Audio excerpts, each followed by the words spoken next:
Hi guys, this is Banjo, and since my friend went on a vacation, now I get to deck profile his fate decks. So since I didn't have any fate decks on this channel to begin with anyways, so now I'm gonna I get to add some fate deck profiles in here. So with that being said, this deck profile is gonna be a red-green deck profile.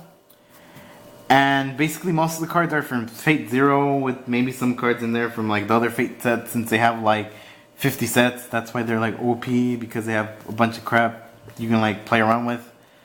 But with that being said, onto the deck profile. So the first card is 3 of the 0/0 Tokiomi. Pretty good card. Its ability is all your royalty characters gain a 500 power boost. Not everything in this deck is royalty, but for the most part, mostly like your servant characters are royalty, so they get the most benefit out of it.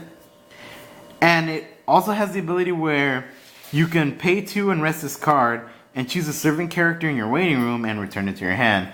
So this helps you out more late game than it does early game, since early game you kind of want to build up some stock. Unless, you know, your stock is starting to get full of climaxes and you kind of want to pay them out. But it helps you out, especially a lot late game, just because you can be like, oh, you know, my servant died. Oh, look, let me just pay 2, rest them, and add them back to my hand. So, comes in handy, especially since there's no like, oh, you have to discard or anything. You know, just do that. So, just 3 of this, level 0/0 thing. Next 0 is 4 of Proof of Contract Rin. Pretty good card. 0/0 red. Its ability, basically, it's a level 0 suicider, double reverser, bomber, whatever you guys want to call it. So whenever it gets reversed, if the card facing it is a level 0, it also dies. So that's a really good effect to have, because it's a removal card effect thing. Not only that, it also has the ability where you can rest this card and choose one of your characters with Archer in its name. And it can be any Archer. It can be Gilgamesh Archer. It can be the white-haired Archer. As long as it has Archer in its name, you're fine. So basically, you rest this and give that Archer character a 1,500 power boost. And the ability where if it faces a character that has a lower level than it, it cannot attack it. So as long as you're fighting something with that Archer that's the same level, or a level higher than that, then you can attack it, obviously. It's a nice kind of effect to have, but for the most part, you're just gonna use this to get rid of your opponent's zeros. For the most part. So that's that. Next card is 4. Oh man, they flew away. Where's the 4th one? There it is. 4 of the King of King Archer card. Really good card, 0/0 red. Its ability is, as long as this is the only card on the, or the only character on the field, this card gains a 1,500 power boost, and it cannot be reversed by your opponent's auto effects.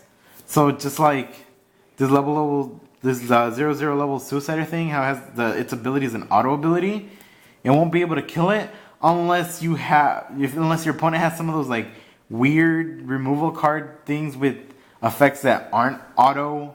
Then you can probably you'll get around this, but as long as it states that it's an auto ability, they basically can't die. And it's really good when you play this card basically first turn, just because you can only attack with one thing anyway.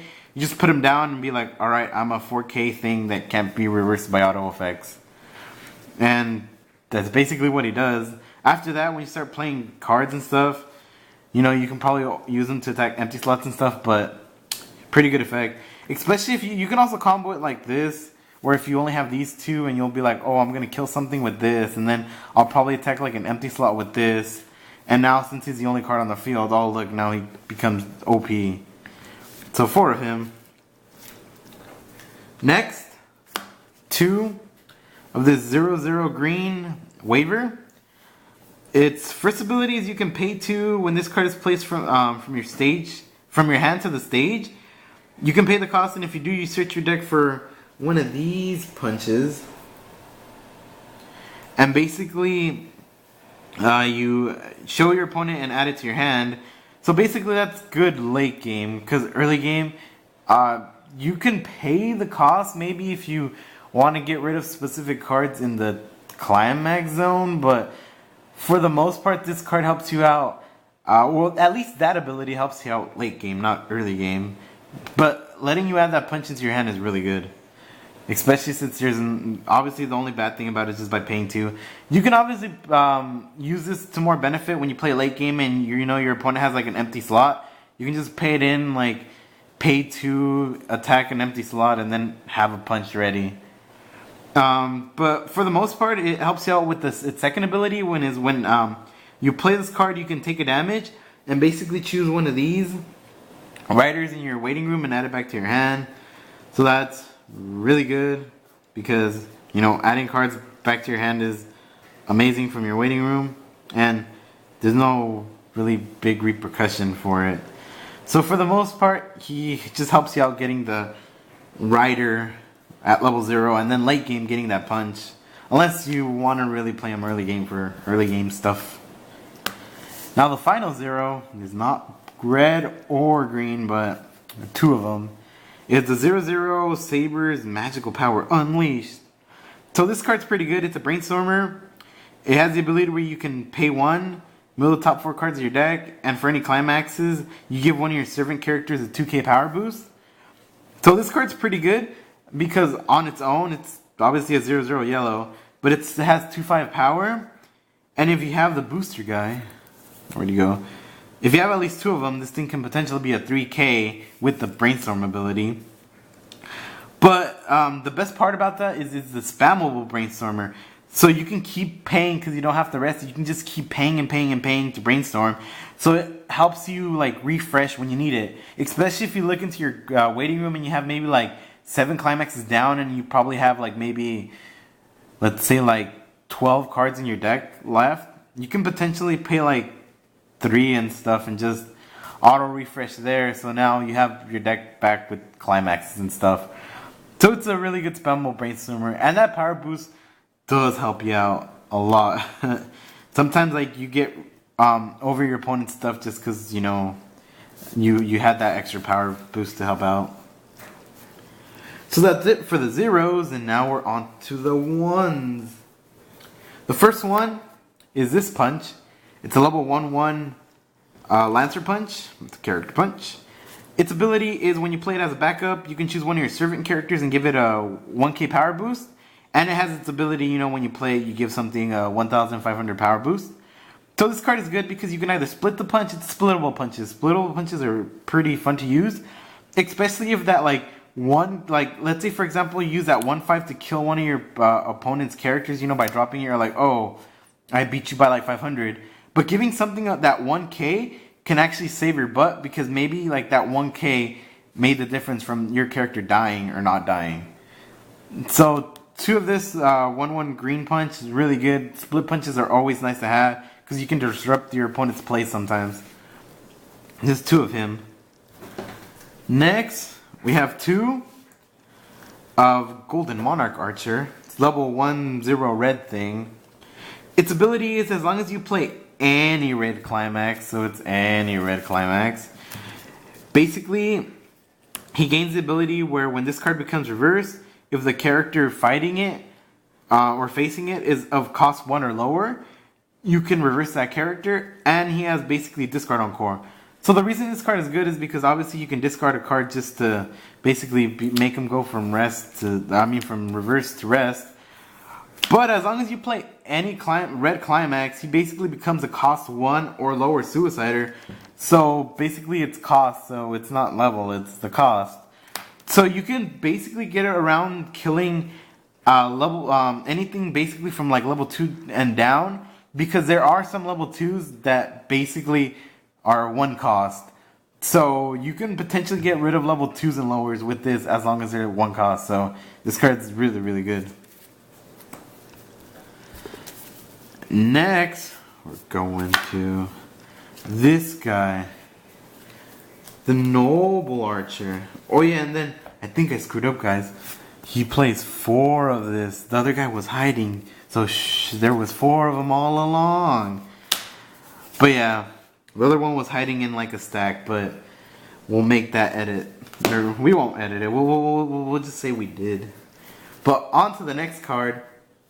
The next card, my friend, is 4 of this archer, Noble 1 Archer, level 1, 0, red thing.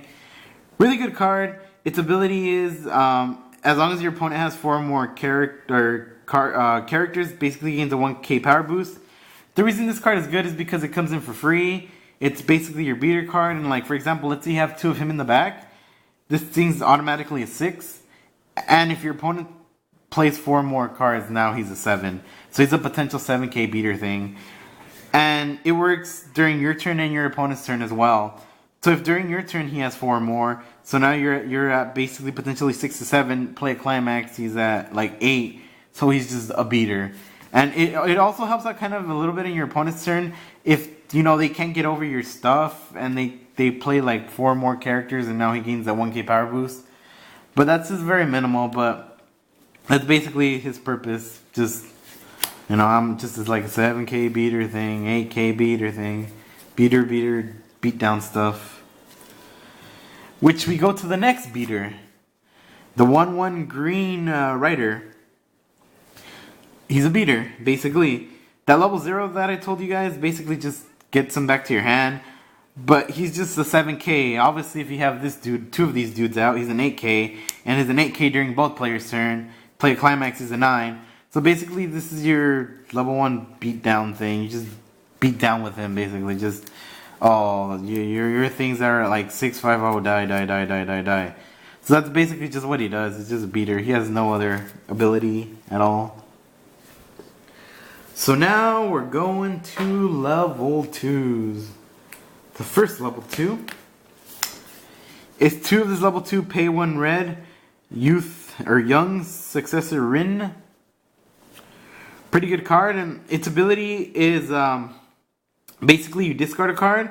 Whenever this card attacks, if you have a red climax, any red climax, you basically you pay the cost, which is the discard cost. And if you do, you can choose a master or a servant character in your raiding room and add this to your hand. So this card is good because especially late game, it lets you add cards back into your hand. Especially cards that you need to play the game. Or just stuff you're missing. Or maybe just a character you need or something. Just add it back to your hand. So it's really good because it doesn't have a specific card it combos with. It just basically, you know, well, play climax. Oh look, I get a salvage one. So yeah, just 2 of these level 2 pay 1 red. Rin, it just salvages your stuff. Furthermore, 2 of this green level 2 pay 1 rider, rules of blah blah blah, whatever that M word is. But yeah, just 2 of him. So his ability is all your other servant characters gain 1k power boost, and this helps you out a lot, especially late game, because if you have 2 of these in the back, all your servants are basically going to get a 2k power boost. He also has the ability, which that climax is non-existent in this deck, or my friend doesn't run that climax in this deck. But it does have the ability where you can pay 3, put a card from your hand into the waiting room. When you play the climax, what does it say? Whatever climax it says right here. Yeah. You can, where were we? You can pay the cost. If you do, you search your deck for up to 3 level 0 or less cost servants, and then put them onto separate stuff on the field. So it can help you out, and if you guys prefer to run the climax, then it's up to you guys, but just these cards just serve the purpose of boosting. But yeah, 2 of them. Onwards to more cards. Next, we're going to get into that punch that you can search with the level 0. But it's really good. It's the Commander Seal. Pretty good punch. Pay, level 2 pay 1 green thing. Its ability is just choose one of your servant characters and give that card 4,500 power. So it's a event punch that basically just gives your servant characters 4,500 power, which is really good because with that much power, you can pretty much screw your opponent up when you drop it. Next is 2 of this level 2 pay 2 archer, Proud Royal Path. So why is this card so good? Its only downside is basically when you play this card from your hand to the stage, you choose one of your servants and you rest it, and that's basically it. So that's its only drawback. That's it. Like that's it. So you can legitimately have, where is he? He ran away. You can legitimately just have this as a booster in the back and just be like, I play Archer, all the rest. And now you have a 9.5 beater thing, and then if you have two of these archers, or not archer, riders in the back, this thing's the 11.5 beater thing. So this is another beater. It's basically a beater at level 2, so just two of this, like I'm a beater thing, beat down stuff. Furthermore, level 2 zero event thing, really good. It's Archer on his flying ship of doom that he got from the past. Because in the past they have flying machine ship things, I guess. But two of this. It's a really good card. It has the ability where you can choose up to two of your characters in your waiting room with Archer in their name. Return them to your hand and then basically just discard a card. So you add two Archers back. You know, oh look, they beat my beat stick. Oh, let me just add it back to my hand and play it down and become a beat stick again. But it has that ability, and then its other ability is just reveal the top card of your deck. If it's a climax, you put this in the clock. So basically, if you're unlucky and you flip over climax, you're gonna take a damage. But if you don't, you basically know what the top card of your deck is, and what is it? Because you reveal it, you don't like do anything with it, so you can brainstorm it too if you'd like. But it's just really good because by paying 2, you just basically, you know. No, not even paying 2, my bad. By playing nothing, just by playing the event, you're like, I'm gonna add 2 archers back, and that's it. And then climax wise, it's just there's no specific climax combo here. It's just 4 gates. So you know when you trigger them, you can salvage a character, and then when you play them, you give 1k 1 soul to your stuff. And then 4 of this sort of rupture thing. Basically, when you play it, you draw a card, give a character 2k plus 1 soul, and then you get a draw. And then when you trigger, you get to give 2 soul. That's basically just a climax lineup, just 4 of each. And then we hit the final card, which is 4 of the King of Military Rule Rider. So this card is pretty good. Its first ability is this card gains 500 power for each of your opponent's rested characters. So if all your opponent's characters are at rest, you are basically going to get a 2,500 power boost. So you're seeing yourself at like... But generally speaking, if your opponent doesn't rest his back row, you're seeing at least maybe... Like generically, you get maybe like a 1k to 1,500 power boost. So you're potentially like maybe like at 11 for the most part. But he also has the ability where you pay 1... during your turn, when this card is placed on stage from your hand, whenever you basically reverse something, you get to put that card into your opponent's clock. So basically, when you play it, you can be like, all right, like I pay 1, so if I kill something this turn, its clock shoots it, which is really good late game because you just want to do as much damage as you can. So just throwing 1 card into the damage zone makes it OP. And then its final ability is you can pay 2 at the beginning of your Encore step, and it's Encore step, so it's your Encore step, or it can be your opponent's Encore step, because it doesn't specify, unless they have like some like errata for it or something. But it just says at the beginning, oh no, wait up, nope, I'm reading it wrong. It's at the beginning of your Encore step. I am very bad at this game, guys. But it's basically at the beginning of your Encore step. You can basically choose another one of your characters and this card, and put them into your memory, and at the beginning of your next draw phase, you can put those cards from memory onto separate slots. So basically what this establishes is, if this card gets reversed and another card got reversed, you can potentially pay 2, send them into the memory, and then next turn just bring them back. Yay! So basically that's what it does. So, you know, instead of paying, like, oh, I'm going to play 3 to encore them and stuff, you can just pay 2 basically just to save 2 characters. But that's basically what it does. Just save stuff and throw stuff into the damage and stuff. So that's it for this deck profile. We'll bring you more deck profiles later. And with that being said, subscribe and stuff, and we'll bring you even more deck profiles and stuff. So with that being said, have a nice day.